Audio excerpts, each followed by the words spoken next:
I just had this thought yesterday that reminded me of a story of something that happened to me. I had a friend, really, really close friend, who, and it's interesting having a quick close friend, who worked some witchcraft on me. And they were a Christian. They were it's a woman. She was a prayer warrior, praying at the church, seeking God, wake up every morning, pray at 4 in the morning, pray. Everything was about prayer. And one day she made a statement to me, and she said, if you do this, you will be broke. You will have a broke down car. You will have a sorry job, and you will be a nobody. And I said, what? Would you know what you're doing? What you're saying to me is witchcraft right now, was what I told the person. And she said, I said, if you do this that you're about to do, you will be broke. You will have a broke down car, you will have a sorry job, and you will be nobody.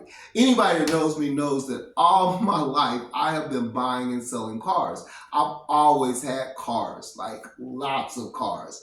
Every kind of car that you can imagine. Nice, sorry, pushing cars down the road, trying to get them started, and then nice Mercedes, everything, the whole gamut of cars, because I like cars. I did like cars. Anyway, so there was a time I went through this real dark time in my life soon after that, and I did exactly what she said, because I felt like this is the direction the Lord was leading me. What she said, if you do this, I did it. And as I was doing it, I felt like the Lord was leading me to do that. And I went to prayer one day, and the Lord said, do you remember what she said? And I said, yeah, I remember everything she said. He said, yeah, look at what's happening in your life. Look at what you're driving. I was driving this piece of junk car like I would have drove in my 20s, when I was in college or something, piece of junk car. I had a job that was lower than my abilities or my potential, and I had nothing. I was like, oh my gosh, I have nothing. And the Lord said, okay, you need to renounce this curse that she's made on you right now. So I renounced the curse. I prayed right then, renounced the curse, and I did something else that the Lord assigned me to do that was attached to the curse that she had made. And the next day, organically, I didn't even think about it. The next day I bought 2 cars. Not one, but 2 cars immediately, paid cash for them. I didn't even have the money. I don't know how I figured out and got the money, but that's because I was used to buying and selling cars. And I bought 2 cars the next day. And then the Lord said, now, what did I tell you? I told you about that was a curse. And I was like, wow. I was just amazed at what God had done. Later, I was thinking about this person, this young lady, and thinking about what she had done and everything. And I was talking to the Lord about it and everything. And the Lord said something very interesting to me. He said, I love her. I said, what? You love her? She did witchcraft on me. She did this to me. She did that to me. What do you mean you love her? He says, I love her. I died for her. And I was like, wow, are you serious? And then I had to think about it. For God so loved the world, everyone in the world, every single person in the world, he loves them. His love is for them. He gave his son for them, even to the extent that they were the only one on the earth. Basically, my enemy, your enemy, every enemy, he loves them. He gave his life for them because he figures he gave his son for them, and if they would just turn to him, he could win them, deliver them, set them free, and put that same love that he has for them in them, and then instead of them being your enemy, they can be your lover. Interesting thought. I was like, wow, it took a lot for me to grasp the fact of God saying he loves someone who had done me so wrong, who he had helped me to get around the wrong that they had done for me. He saw the wrong, but yet he still loved them. I'm like, oh my God. And then he says, I love you too. You know how much sin you've done? And I'm thinking, oh, I get it. You're just a loving God. And it's awesome. And then so that all leads to the message for the day. And if you look at my Facebook post, you know that I posed the question, what is the one thing that God, Jesus specifically told you to pray for? We talk about as intercessors, people that pray a lot, we pray for different people. I'm assigned to pray for this one, I'm assigned to pray for that one, or I'm going to pray for the pastor, I'm going to pray for the government. God tells us to pray for the government and to pray for our ministers and our leaders. He tells us to pray for that. But specifically, Jesus says in Matthew 5:44 to pray for your enemy. Pray for your enemy.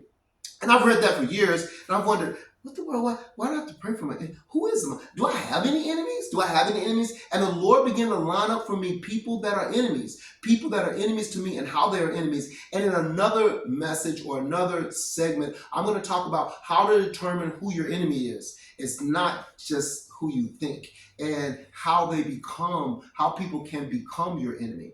So he said, but the assignment is you are to pray for your enemy. And what I've realized over the last probably 6 months, I've gained some enemies in, I'll just say my profession and what I do for a living. I've gained some enemies. And even online, people just talk about me and lie about me.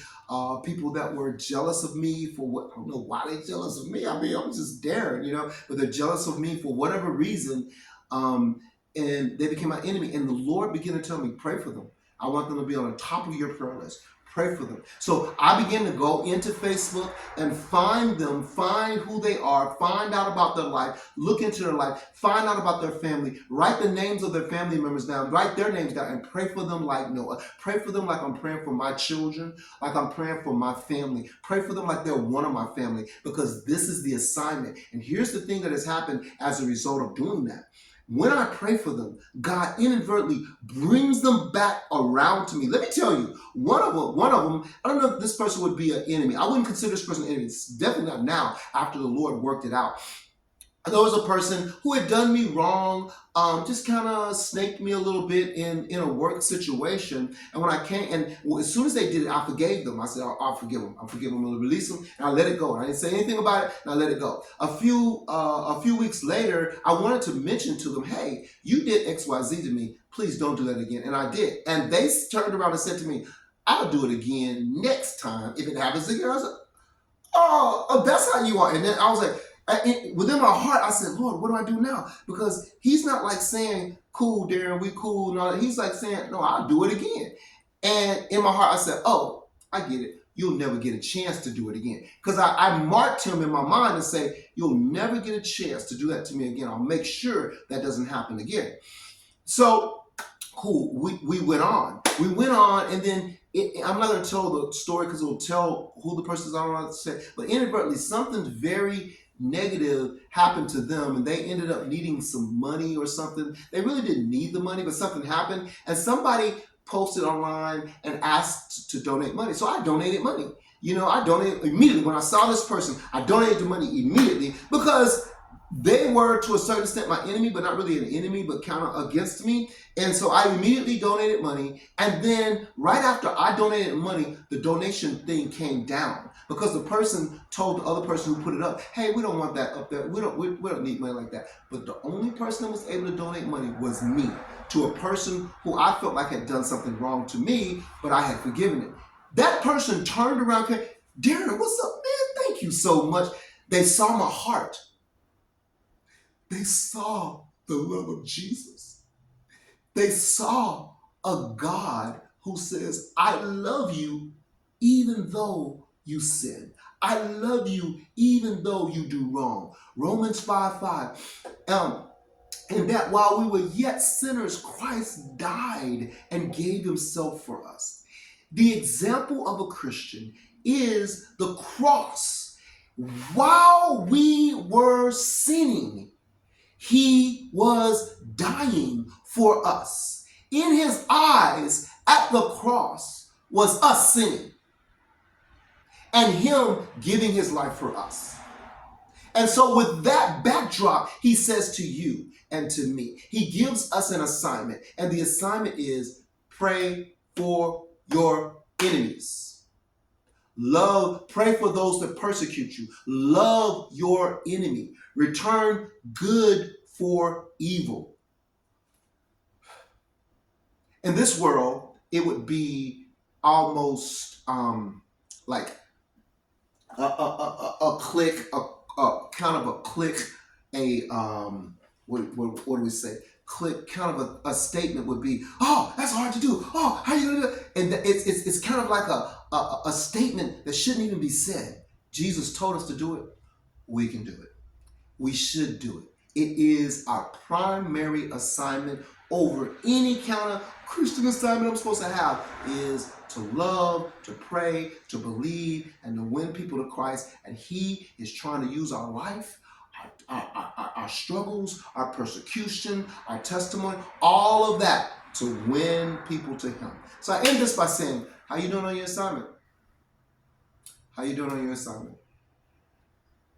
Next video will be about who your enemies really are and more examples of how to love them.